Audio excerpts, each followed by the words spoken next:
Welcome back, everyone. It is that time of year. I'm getting ready to prepare for spring, summer, and early fall.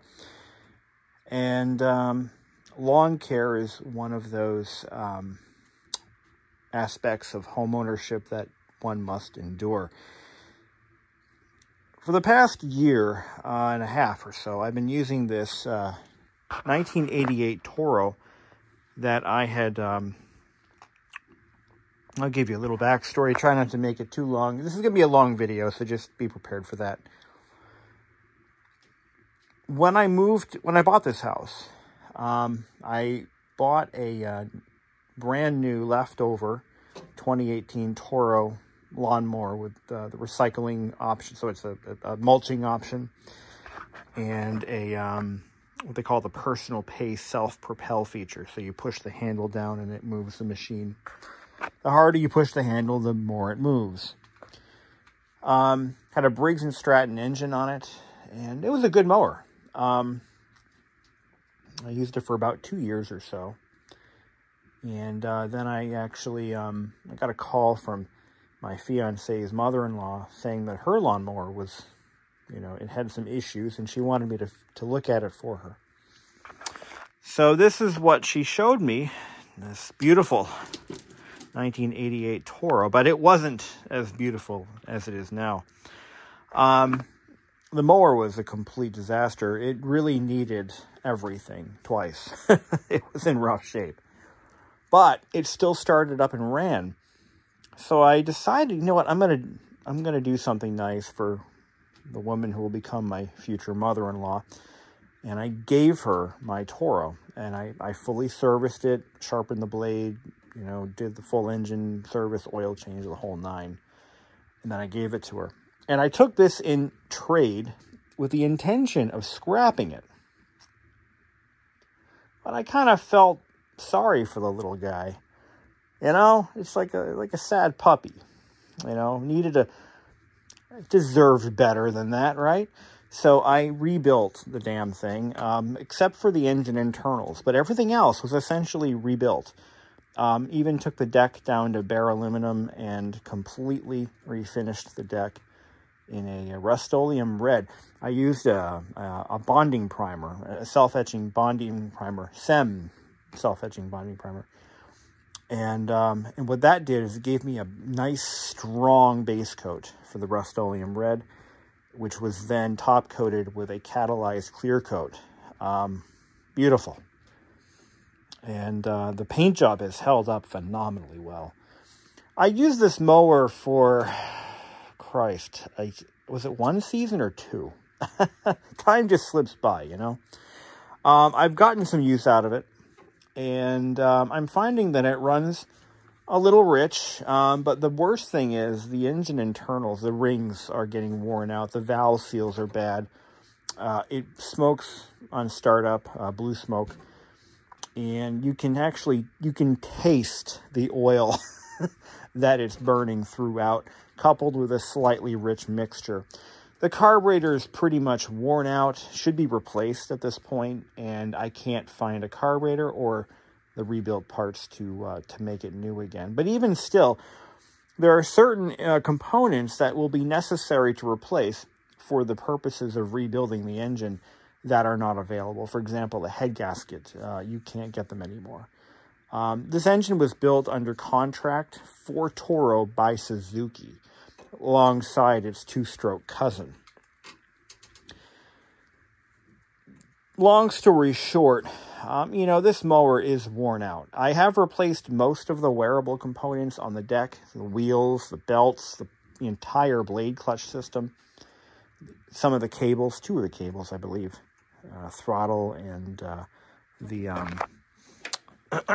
blade clutch. I think the blade clutch cable's been replaced. But again, it's worn out, and it's time to look at something to replace it. So I went over to Lowe's, and I took a look at some Toro machines, because I liked the Toro that I had given my future mother-in-law. And thought maybe I could find another one similar to that. I mean, Toro is, they have a reputation for building quality products, and why would they do anything to jeopardize that? So I thought, I mean, it's Toro, not MTD. You know, this is an MTD product. It's really dirty right now. I have to clean it, but this is my leaf vacuum. But MTD is known for shit quality. Toro, unfortunately, I'm afraid to say, after looking at some of their products, I'm afraid they're going south. Yeah. Their mower decks are thinner than ever. I would have rather seen Toro go to the Chinese engines that they're using on like their snowblowers, because the Chinese engines actually are made pretty well. They're built out of old Honda designs that are just bulletproof. They're good engines.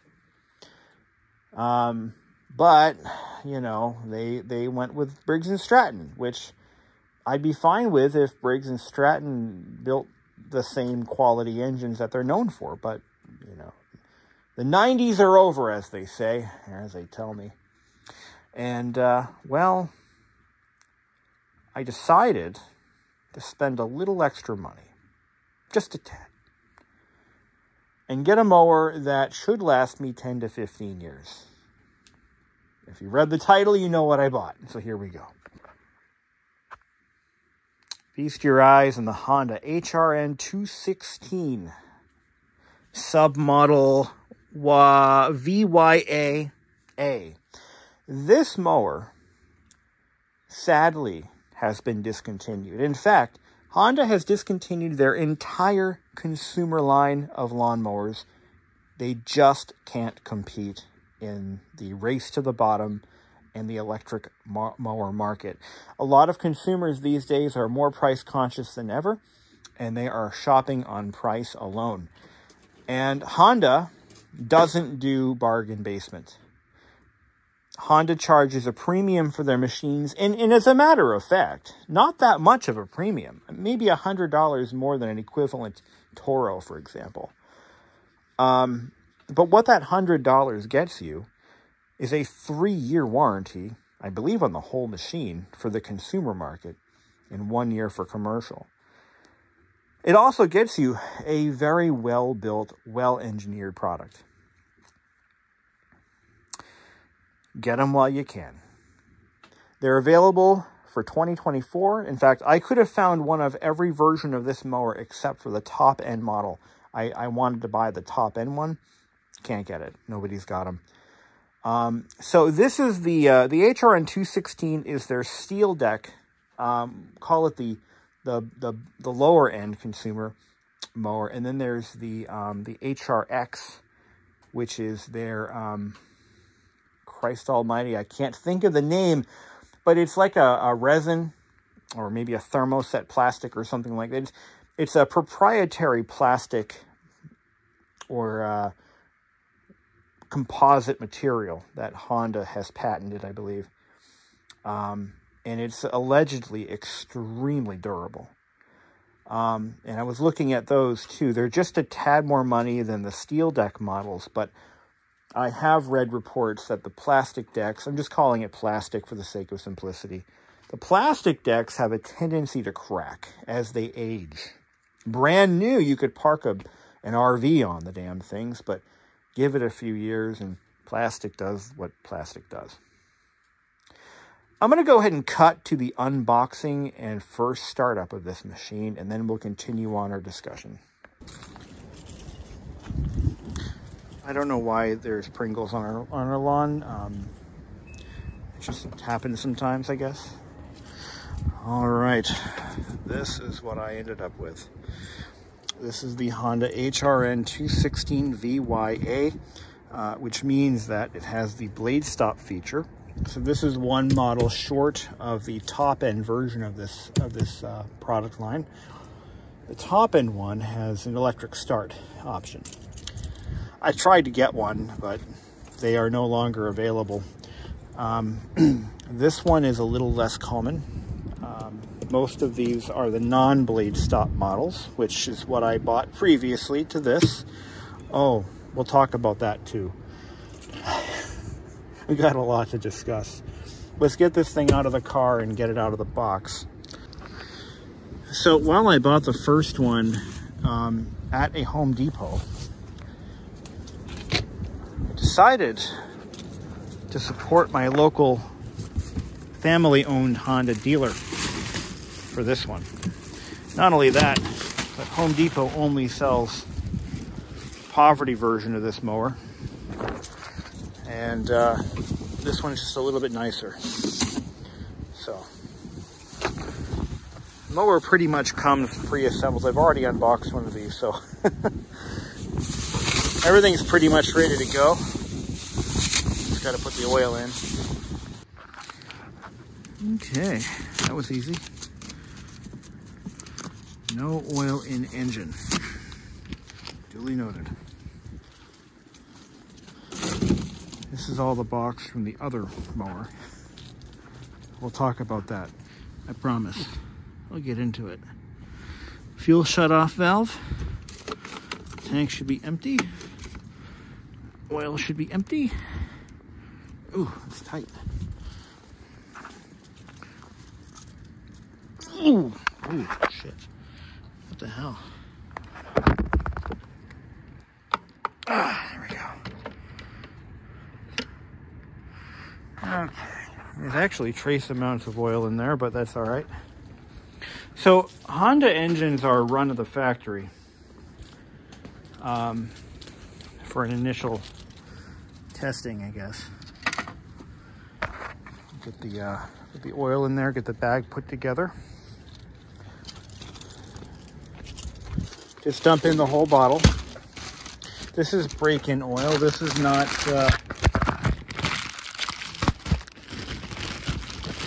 well, when I say it's break-in oil, it's just standard 10W30, but it's essentially going to be removed from the engine probably within the first use, after the first or second use.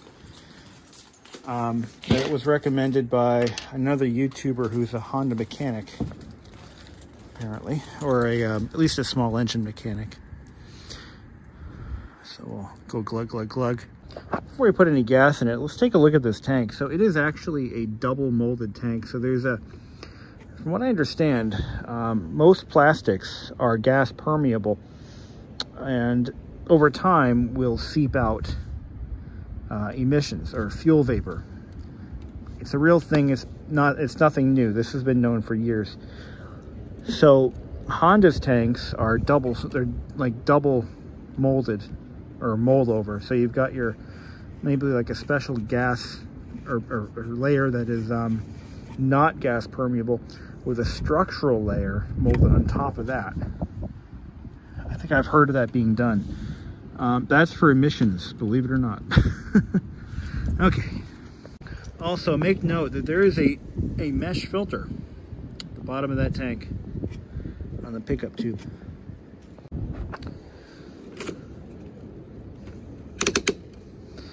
All right, let's get the bag put together and then we'll fire it up. All right, so we've got fuel in there. Let's just take a look at the air filter and make sure that's present and accounted for, and there it is. Yep. Nice.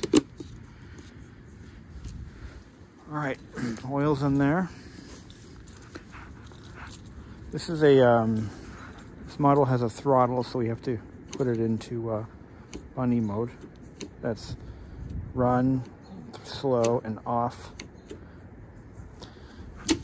We don't need to pull the blade control because there is no engine brake. Here we go.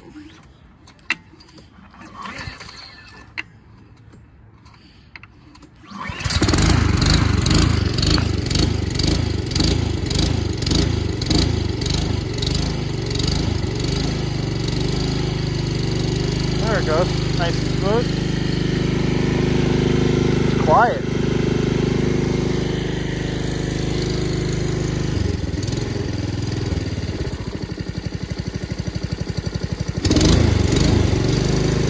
All right, blade control.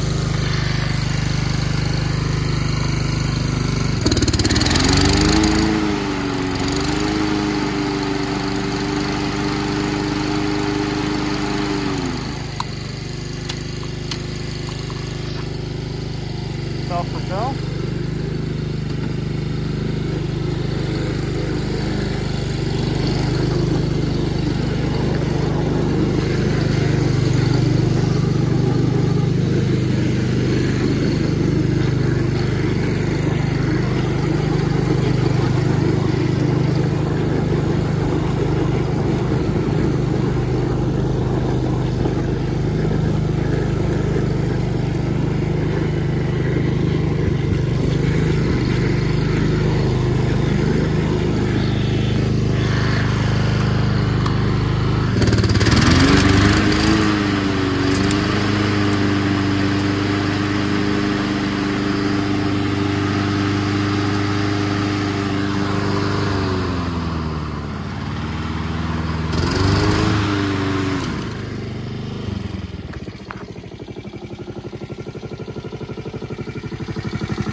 Not bad. Not bad at all. A little rub mark.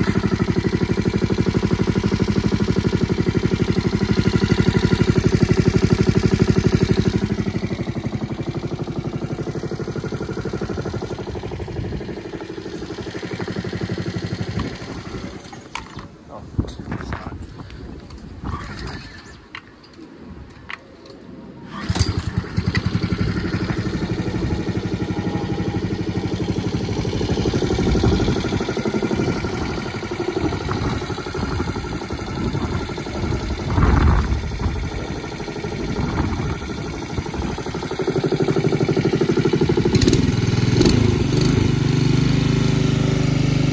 I'll let it run for a few minutes and then we'll talk a little more about it. So as you can see, I bought the third one from the bottom. This one features self-propulsion, which Honda calls, I believe, VersaDrive or Smart Drive. Smart Drive, which is similar to Toro's personal pace system, only it's a little bit better built, I think, and a little more precise. You just press it with your thumb and it just goes. The Toro version of this is the entire handle pushes in, the entire top 1/3 or 1/4 of the handle pushes down and interfaces with a cable that pulls in the drive belt. This is a solid feeling handle, but you just have to put a little pressure on this control paddle. This is adjustable. I think the handle is in the downward position. Let's move it up. I'm not sure why it's in this position, but we'll just bring it up like that. Handle adjusters lock in place nicely. I love that. So you just adjust this to your preference and put a little pressure on it with your palm or your thumb, and it drives the mower for you. Now, where I live, our yard is all hills and dips and valleys, and having self-propulsion is basically a requirement at this point. Otherwise, you know, I'd be like pushing this thing with all my might to get it up and down the freaking the yard.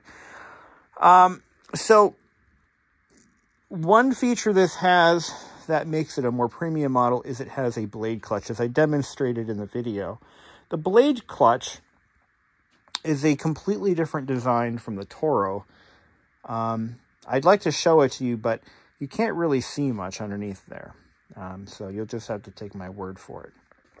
One of the biggest reasons I chose to upgrade the mower, or not, I don't want to use the word upgrade. This isn't really an upgrade. It's more of a replacement for an aging, well-used machine. Almost every lawnmower made today, except for the commercial Hondas for some reason, have a mulching feature. And mulching is a good thing to do on a residential lawn because, well, on any lawn, I guess. I used to, on my Toro, I would mulch every other week.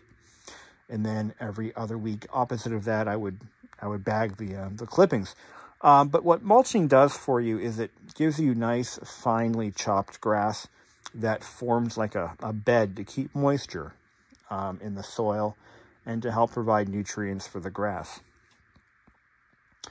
The mulching control is adjustable. There's a large plastic shutter inside the deck that closes and opens. Toros have a flap in the back that goes like this. Pretty much same. But this is controlled by a little green lever with a lock. It's called the clip director. A couple of other nice features that you get on these engines. And I'll talk more about this engine and kind of what it consists of too. But we're going to focus on the deck for now. The height adjusters are crossed this way. So one lever per axle. And you just pull this lever out and it locks into position. The plastic detents are molded in the rear of the deck, and they're part of a separate assembly on the front of the deck. For durability, you've got a 16-gauge steel deck that directly supports the front axle adjusters. What that basically means is the weight is supported by the steel deck. That's important. As for the rear axle and gearbox is supported by a molded plastic assembly, which is par for the course on a consumer machine. I'm not too concerned about the durability because it has an improvement over the competition. On the Honda machines, the handle is bolted directly to the steel deck. On on MTD products. Now, MTD builds Craftsman, Troy-Bilt, Cub Cadet, possibly a few other brands as well. But on those, the handle is bolted to the plastic along with the rear axle. So you have a lot of stress focused on a part that will potentially break over time. So when you press down on this handle, it is transferring the load through the steel deck directly, which is, I feel, a better design. The commercial version of this machine, I seriously considered one. I'll talk more about that too. The commercial steel deck Hondas, they're around I think they start at $1,500, and they are built almost as well as that Toro right there. They are built for the long haul. The problem is they have no mulching capabilities and they weigh a ton. And I'd rather have a lightweight mower than one that weighs more. This isn't going to be mowing golf courses, so there's no need. Oh, and you get ball bearing wheels on those as well. I'm not mowing golf courses. I really don't need that kind of longevity. It's completely overkill. So that's why I chose this machine. Also, they have a hydrostatic transmission, which is cool, but it's a fixed speed, I believe. Oh, no, I'm sorry, it's not a fixed speed. You have to control it with the bail handle. So, yeah, a little bit more cumbersome, I think, to use for a small residential lawn. So again, as far as the deck is concerned, it's a steel deck. Just keep it clean. I have never had a steel deck machine rot out on me. Just keep it cleaned. That's all. After every use or every couple of weeks, clean the grass out from the bottom, and it'll last for decades. For sure. Decks typically rot out when you don't take care of them. And being a 16 gauge deck, it's going to take a while. So even if you did nothing to it, it would last quite a while. As we demonstrated, the engine itself is relatively quiet, especially on its lowest speed setting. But this machine is designed to be run at full speed. You really only want to use turtle mode when you're just letting it idle, which, why would you do that for extended lengths of time? This is a feature unique to the blade clutch model. The other models do not have a throttle control. They simply have an engine bail, a dead man brake. That also means this engine does not have an engine brake. So when you shut it off with the throttle lever, it will, you know. On the engine brake models, you release the bail and it just stops. Another side effect of that is and I can demonstrate this as well, but the exertion needed to start the mower, excuse my washing machine's running, I apologize. But when you pull the rope, I'm going to see if it starts. It shouldn't. When you pull the rope, you can feel the compression strokes, despite the fact that there is a compression release mechanism built into the camshaft. But when I engage the blade, it is more or less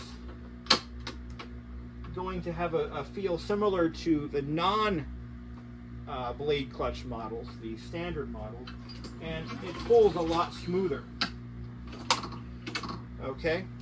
So, you know, if the smoothness of the starting force of the handle bothers you, maybe don't go with a blade clutch model.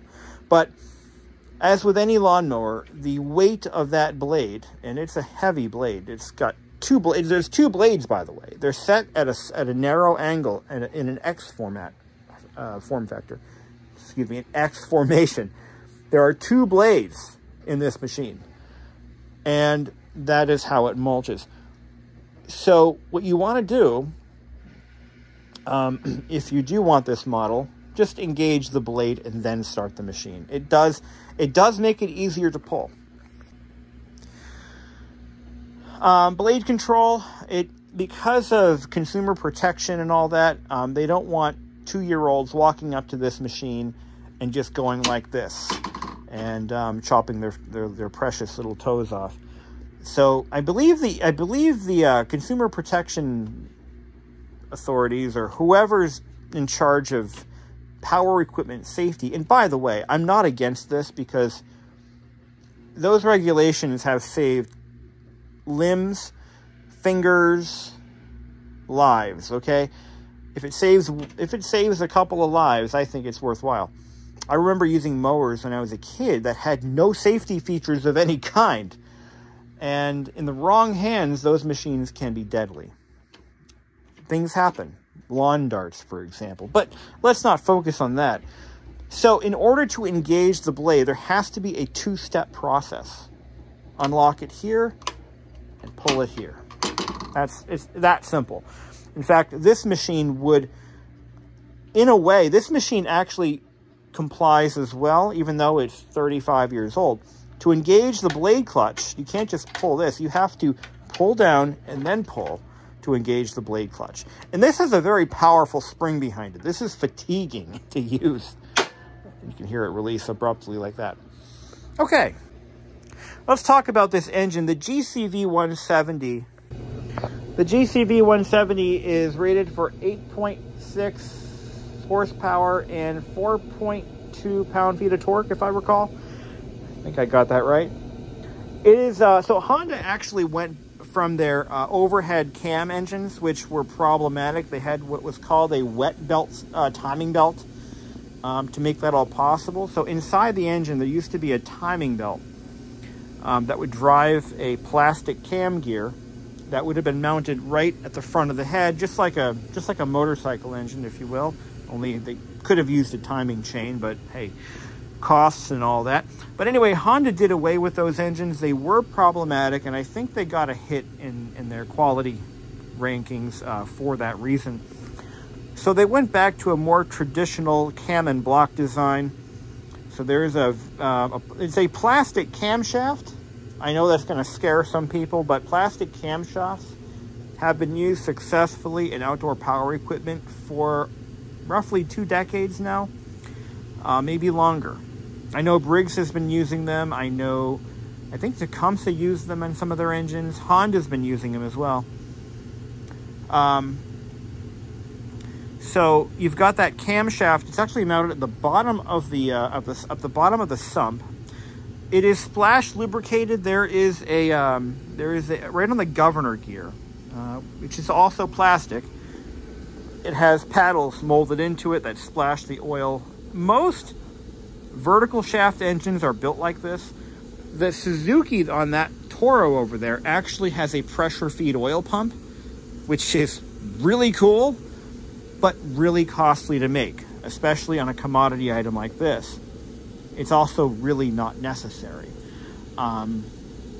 So that's pretty much how it lubricates itself, and that is, so the cam is in the block like a traditional lawnmower engine with overhead valves.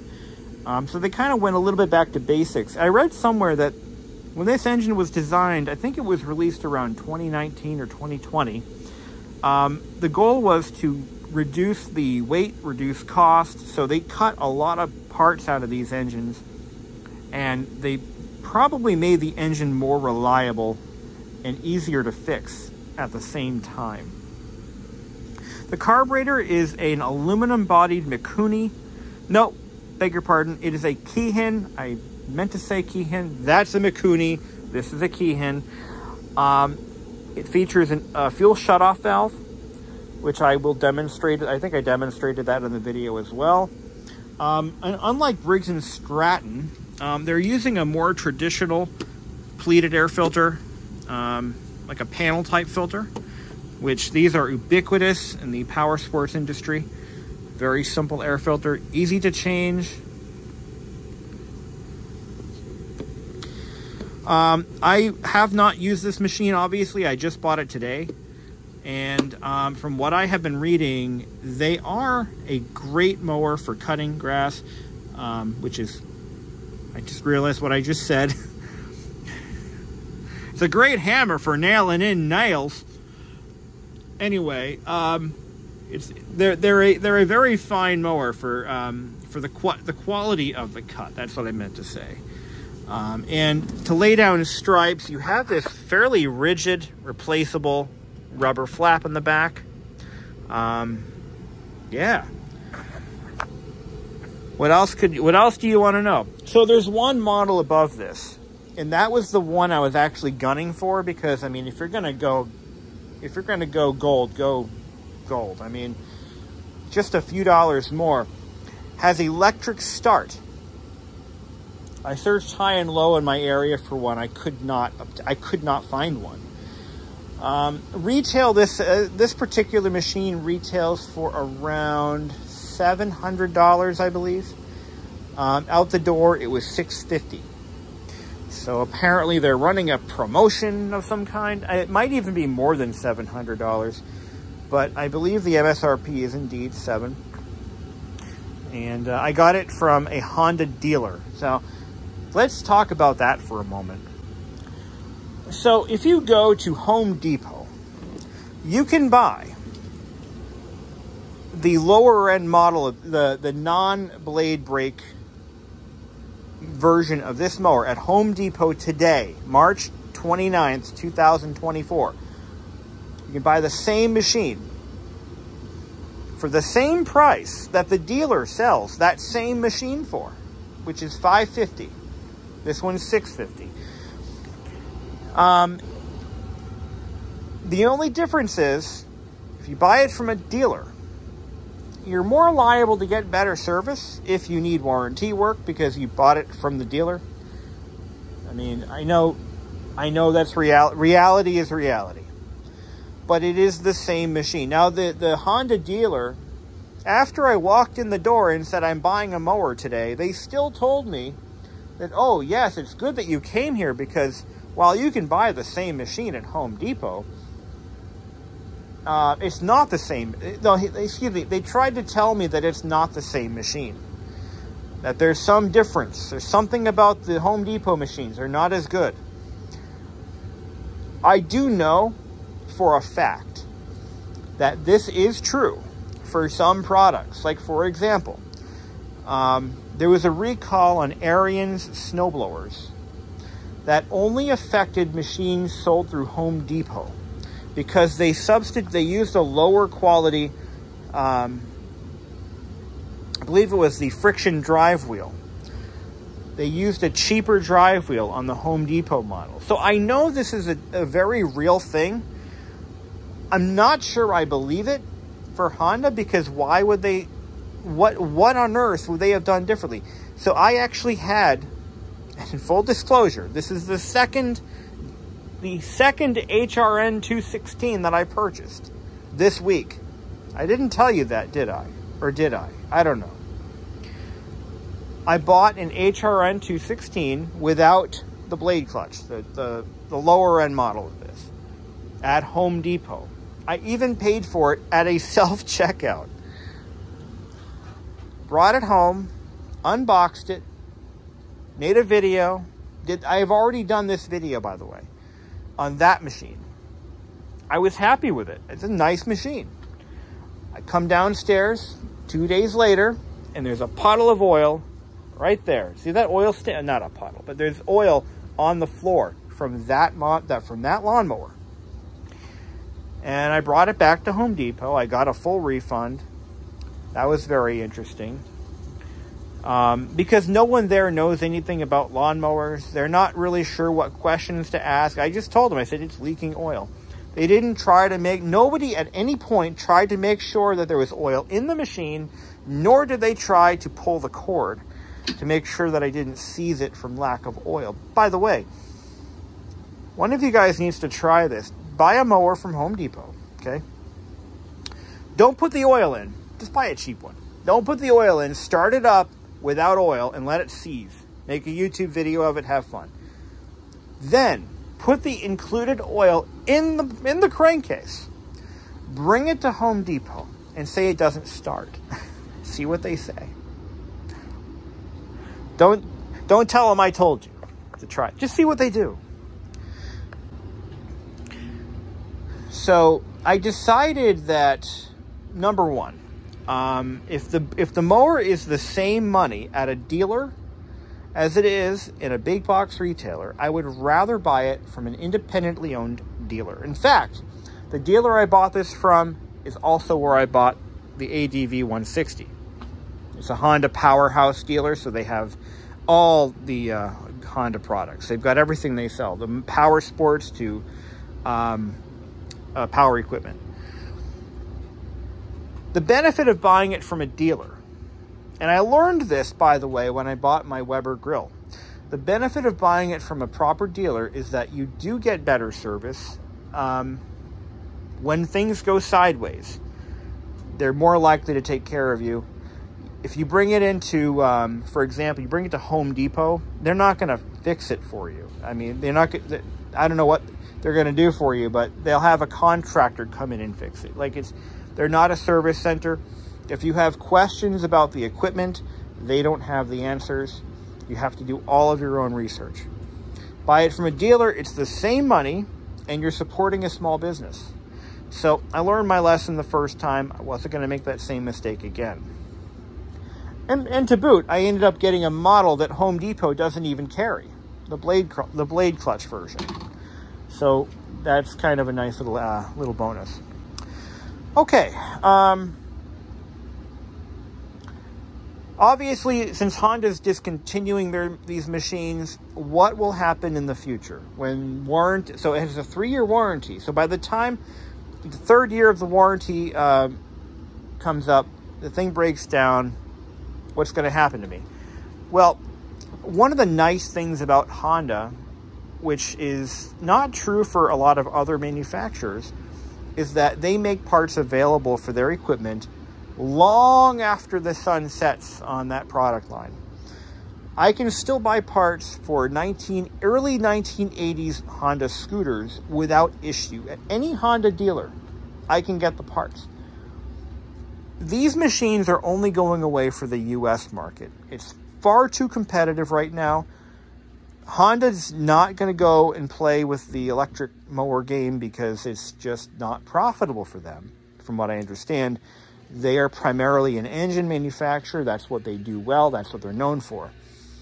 So for Honda to enter the electric lawnmower market would be, why do that? Why? But in the European market, and I believe in other markets across the globe, they will continue providing possibly even this very model. So parts availability will not be an issue for many years. I say maybe 15 years. I should still be able to buy nearly every part I need to keep this alive. That is not even a concern at this point. The only real issue is 15 years down the road. At that point, I mean, I think 15 years down the road, we'll all be using electric mowers. But I'm going to continue using gas as long as I can. Just because I prefer the sweet, soothing sound of a gas engine. I don't know. I just like them, okay? Everybody's got their thing. But anyway, that's kind of it, guys. So this is going to be probably my last gas lawnmower. And at least that's the intention. Unless this one springs a leak and I have to bring it back to the dealer. In which case, because I just bought it, I'd be demanding a brand new one. I wouldn't accept a repaired one. I would want a brand new one, which I would then have to go through. And that reminds me, okay, let's talk about that too. So because the U.S. factory where this is made they are retooling to do ATV production and some other products, side-by-sides and ATVs is what I'm told. Because of that, I have a feeling that some of these newer machines, some of the they stopped production in September, I believe, September or October of 2023. Because of this, there may be some quality issues with some of these machines. Obviously, I hit one with a bad crank seal. That was the first one I bought. This one, when I put it all together, set it up, I noticed the handle was cockeyed a little bit. The whole thing was just kind of off. It was a quick, easy fix. I just had to loosen the mounting plates from the deck. They are bolted using captive nuts. So I just loosened up all 3 bolts on each side and got everything realigned, put it back together. No big deal. But it just goes to show that there may be some quality issues with these last machines off the line. And you may want to do some quality control of your own. So when you unbox it, even if you buy it all ready to go from the dealer out of the crates, you're going to want to go ahead and make sure you're going to go through it with a fine-tooth comb, front to back. Check for loose bolts, check for missing parts, check for anything that's damaged. And make sure that you immediately notify the dealer and try to get the unit either swapped out, or if you would prefer, have them repair it. Or fix it yourself like I did. I'm anticipating a long life with this machine, but, you know, you never know. As for the Toro, I'm going to try to find a home for it. Its days aren't done. See if my dad wants it, maybe. He can mow his... he uses a mower like this to do trimming around the lawn. He has a pretty good-sized lawn. Big open lawn, too. Maybe he might want it. Either way, I'm going to find a home for it. I have way too much sunk into it to scrap it. And it runs too good. It looks too good. It works too good to scrap it. It's just, for me, I need mulching. And I really don't want to smell like an oil refinery after every lawn mowing job I do. So, on that note, guys, I think I'm going to call it a day. Thank you for watching. Do understand, I do screen all my comments. I know there's going to be some trolls. Whatever, do your thing. I'm just going to delete the comment and it won't ever get posted. So have a good one. Have at it. Send me your worst.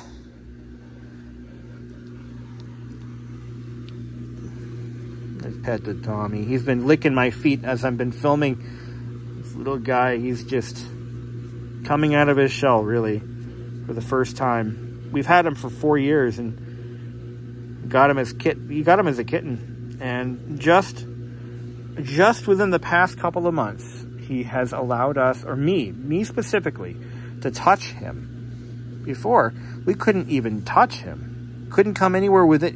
It was like hey buddy, like you couldn't get anywhere within 5 feet of him. It was ridiculous. You're supposed to be our pet, you know. But now he's letting me rub his tummy, and Butterboy's jealous. Yeah, little butterscotch. This guy's adorable. His personality is the best. He just has the best personality. Very loving animal. He is. Very, very loyal. You know, and we know damn well that if we die in the house and they're still alive, we're going to get eaten by them. But it's okay. You can eat me all day long. Yeah.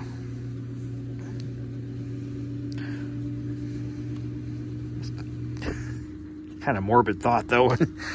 That your cats, cats have absolutely no hesitation. They'll eat. You've been dead for an hour. I'm hungry, God damn it. Yep, that's what they'll do. They are animals, after all.